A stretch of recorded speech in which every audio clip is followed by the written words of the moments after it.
Hello friends, investment বাংলাতে সবাইকে স্বাগত। বন্ধুরা, আজকের দিনে একটা যদি বাড়ি কিনতে হয় আমাকে হোম লোনের উপরে ডিপেন্ড করতে হয়, কারণ হোম লোন ছাড়া একটা বাড়ি কেনা আজকের দিনে খুবই মুশকিল।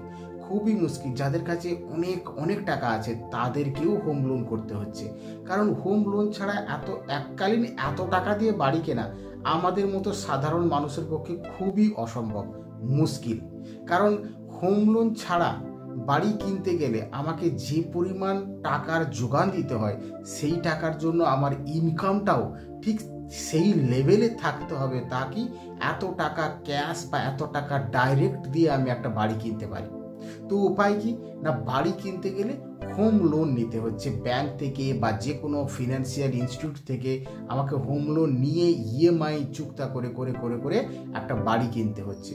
কিন্তু প্রশ্ন হচ্ছে, আপনার কাছে কি এত টাকা ইনকাম আছে? মানে আমাদের কাছে দেখবেন অনেক সময় যে আমাদের যা ইনকাম সেই হিসাবে আমরা হোম লোন পাই না। অনেকের আছে খুব ভালো ইনকাম, তো ঠিক আছে হোম লোন হয়ে যাচ্ছে খুব সহজে।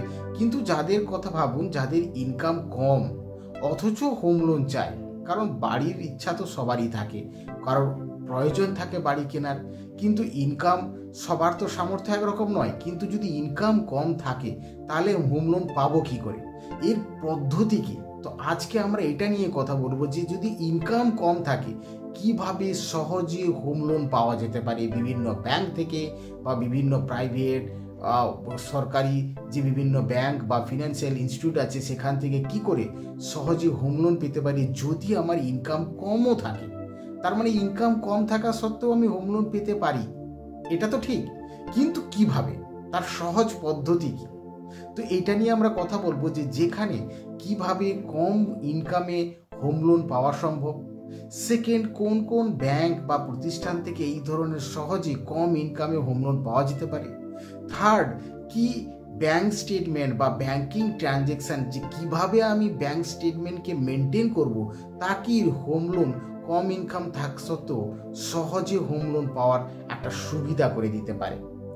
আর লাস্টে আমরা দেখব যে এই হোম লোন পাওয়ার জন্য আমাদের কি কি প্রসেস বা কি কি tips and tricks strategy follow করতে হয় তা কি কম ইনকামে সহজে হোম লোন পাওয়া যেতে পারে। তা আজকে আমরা এই সমস্ত ডিটেলস নিয়ে কথা বলবো। ভিডিওটি একদম স্কিপ করবেন না, শেষ পর্যন্ত দেখুন। দুর্দান্ত এই ভিডিও, তা কি খুব সহজেই জানতে পারবেন যে কম ইনকামে হোম লোন পাওয়ার প্রসেস কি, পদ্ধতি কি। তবে তার আগে একটা ছোট্ট রিকোয়েস্ট বন্ধুরা, যে ভিডিওটি দেখছেন ভিডিওটির নিচে দেখুন একটা সাবস্ক্রাইব বাটন আছে, সাবস্ক্রাইব বাটনে ক্লিক করে চ্যানেলটিকে সাবস্ক্রাইব করুন। যদি এখনও সাবস্ক্রাইব না করে থাকেন তো অতি অবশ্যই আগে দেখুন ভিডিওটি নিচে সাবস্ক্রাইব বাটনে ক্লিক করে চ্যানেলটিকে সাবস্ক্রাইব করুন। এবং যদি ভিডিওটি ভালো লাগে অবশ্যই একটা থামস আপ, একটা লাইক দিন প্লিজ। এবং শেয়ার বাটনে ক্লিক করে বন্ধুদের মধ্যে ভিডিওটি শেয়ার করুন তাকি সবাই এই ইনফরমেশান জানতে পারে, কারণ সবার খুব জরুরি। যে অনেকের ইনকাম কম বেশি ডিফার করে, তো কি করে কম ইনকামে হোম লোন পাওয়া যেতে পারে, তার পদ্ধতি কি, তার প্রসেস কি, সবাই আমরা এটা নিয়ে জানতে পারি। তো ভিডিওটিকে শেয়ার করুন, অবশ্যই কমেন্ট করবেন কোনো কিছু জানার থাকলে, আমি আমার সামর্থ্য মতো হেল্প করার চেষ্টা করব। তো চলুন বন্ধুরা দেখে নেওয়া যায় কি করে কম ইনকামে হোম লোন পাওয়া যেতে পারে, তার প্রসেস কি। Process number 1, CIBIL score. বন্ধুরা, যে কোনো ব্যাংক বা কোনো সরকারি বেসরকারি যে কোনো ফিনান্সিয়াল ইনস্টিটিউট বা ব্যাংক থেকে যদি হোম লোন নিতে হয়, শুধু হোম লোন নয় যে কোনো লোনের কেসে, তো আমরা যদি শুধু হোম লোনের কথাই ধরে থাকি তো এইখানে একটা সিভিল স্কোর চেক করা হয়। এটা মাস্ট, ম্যান্ডেটরি। যে কোনো ব্যাংক যে কোনো ইনস্টিটিউশন লোন দেওয়ার আগে চেক করে যে আপনার সিভিল স্কোর কত আছে। তো সিভিল স্কোর একটা মেনটেন হয়, সেই স্কোর আমাদের প্রত্যেকেরই একটা সিভিল স্কোর আছে, আপনার আছে, আমার আছে, প্রত্যেকেরই একটা সিভিল স্কোর মেনটেন করতে হয়।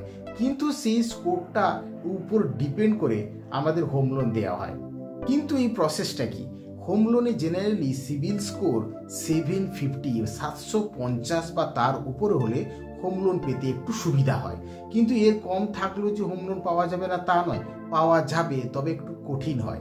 সেক্ষেত্রে ইন্টারেস্ট রেটে ডিফারেন্ট হতে পারে, বা বিভিন্ন যেখান থেকে আমি পেতে চাই হয়তো সেই ব্যাংক থেকে নাও পেতে পারি, এবং একটু মুশকিলে পড়তে হয় যত সিভিল স্কোর কম থাকে।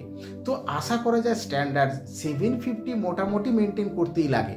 যদি 750 প্লাস হয়, তার উপরে হয়, তাহলে হোম লোন পেতে একটু সুবিধা হয়। কিন্তু এই সিভিল স্কোরটা বাড়াবো কি করে? কারণ সবার তো 750 নেই, বা অনেকের 750 নিচে যদি থাকে তো তাদের কেসে তো হোম লোন তো দরকার।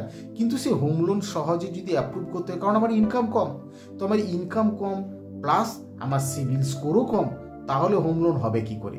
তো যদি সহজে হোম লোন পেতে হয়, যেহেতু ইনকাম কম, তাহলে আমাকে সিভিল স্কোরটা বাড়াতে হবে। তো সিভিল স্কোর বাড়ানোর প্রসেস কি?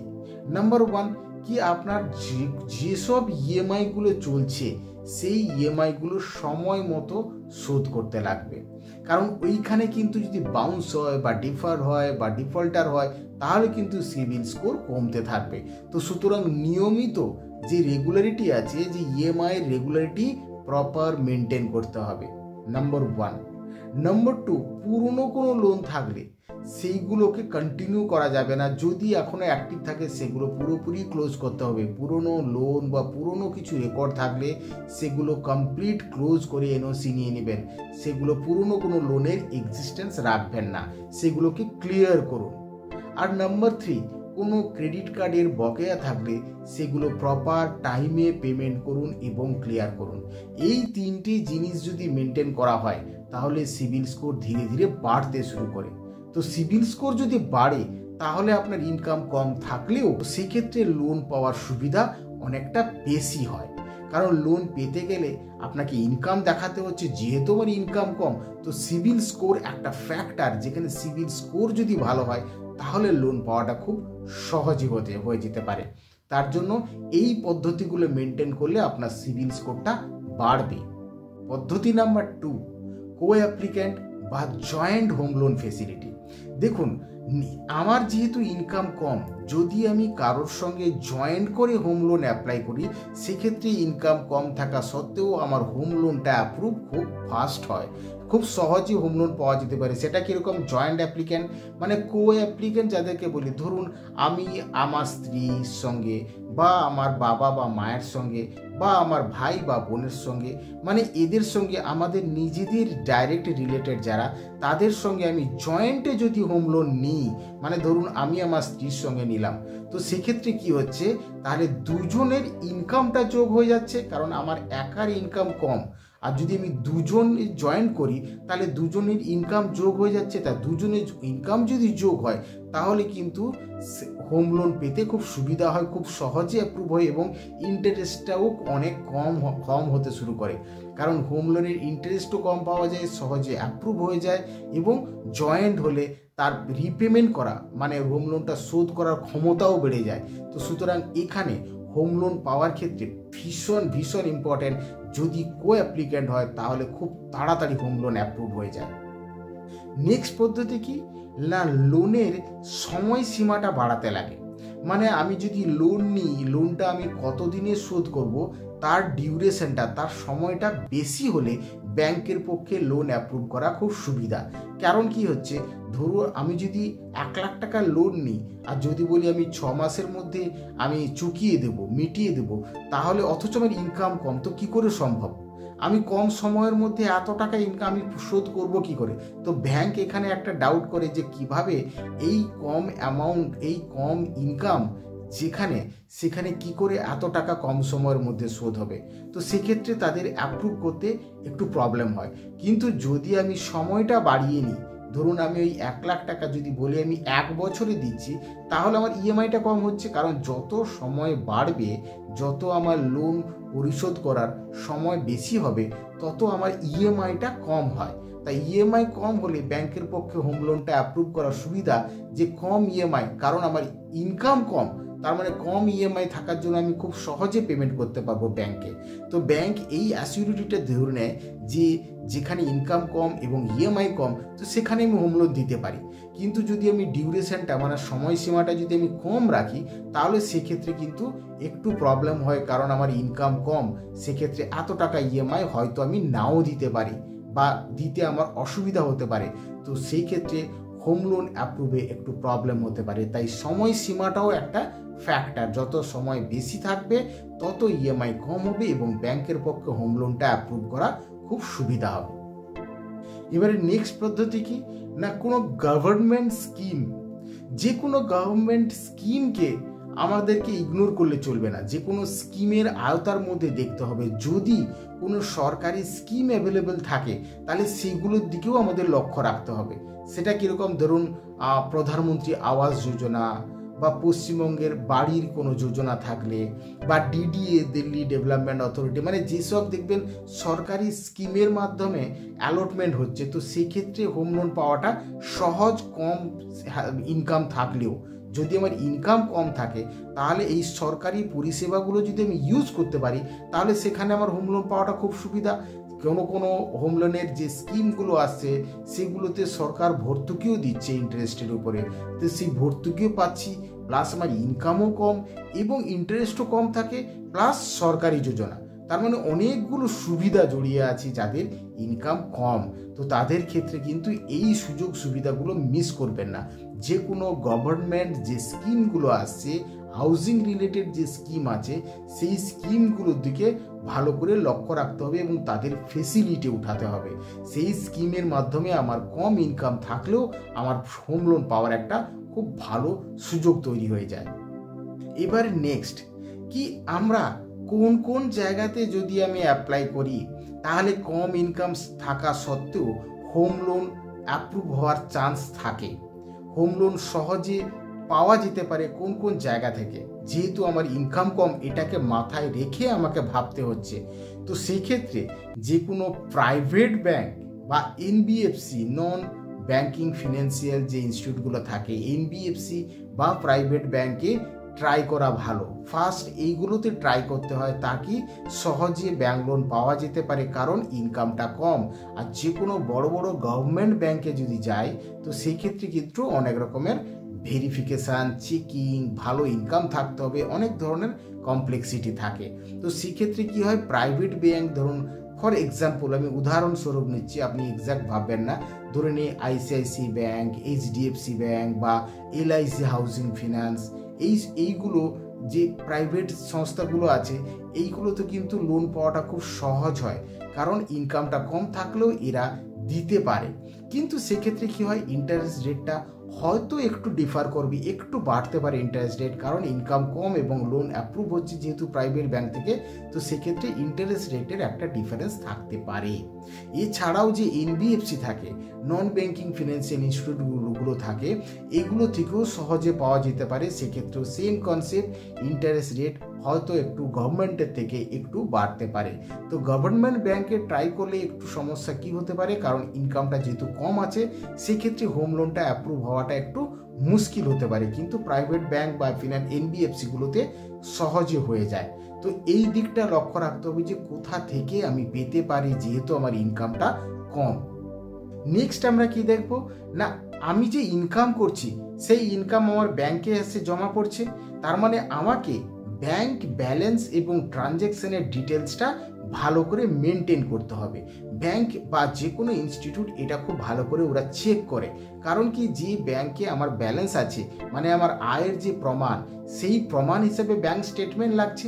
তার মানে ব্যাংক স্টেটমেন্টে এমন কিছু থাকা চলবে না যে ক্ষেত্রে কিন্তু হোম লোন পেতে কষ্ট হতে পারে। আমার যা ইনকাম আছে সেটা ভীষণ ট্রান্সপারেন্ট থাকতে হবে, প্রপার ট্রানজ্যাকশান ডিটেলস দেখাতে হবে, যেখানে আপনি প্রত্যেক মাসে সেই ব্যাংকে কোনো না কোনো ছোটো অ্যামাউন্ট হলেও ট্রানজ্যাকশান করতে থাকুন, তাকে রেগুলারিটি মেনটেন থাকে ব্যাংকের সঙ্গে। এবং সেকেন্ড কি না, কোনো রকম কোনো এক্সট্রা ইএমআই বা লোনের যেন না থাকে ব্যাংকিং ট্রানজ্যাকশানে। যত কম দেখাতে পারবেন তত ভালো, কারণ যদি আমার আগে থেকে অন্যান্য ইএমআই বা লোনের বোঝা থাকে তো সেক্ষেত্রে একে তো ইনকাম কম, তার উপরে অন্যান্য লোন বা ইএমআই যদি থাকে তাহলে হোম লোন স্যাংশন হওয়া খুব মুশকিল হয়। তো সেক্ষেত্রে ব্যাংকিং যে এভিডেন্সটা, ব্যাংকিং যে ট্রানজ্যাকশান ডিটেলসটা, সেটা কিন্তু প্রপারভাবে মেনটেন করতে হবে, তা কি সেই স্টেটমেন্টের উপর ডিপেন্ড করে হোম লোনটা স্যাংশন হয়। তো সেই ব্যাংক রেকর্ডটা আমাকে খুব ভালোভাবে মেনটেন করতে লাগবে।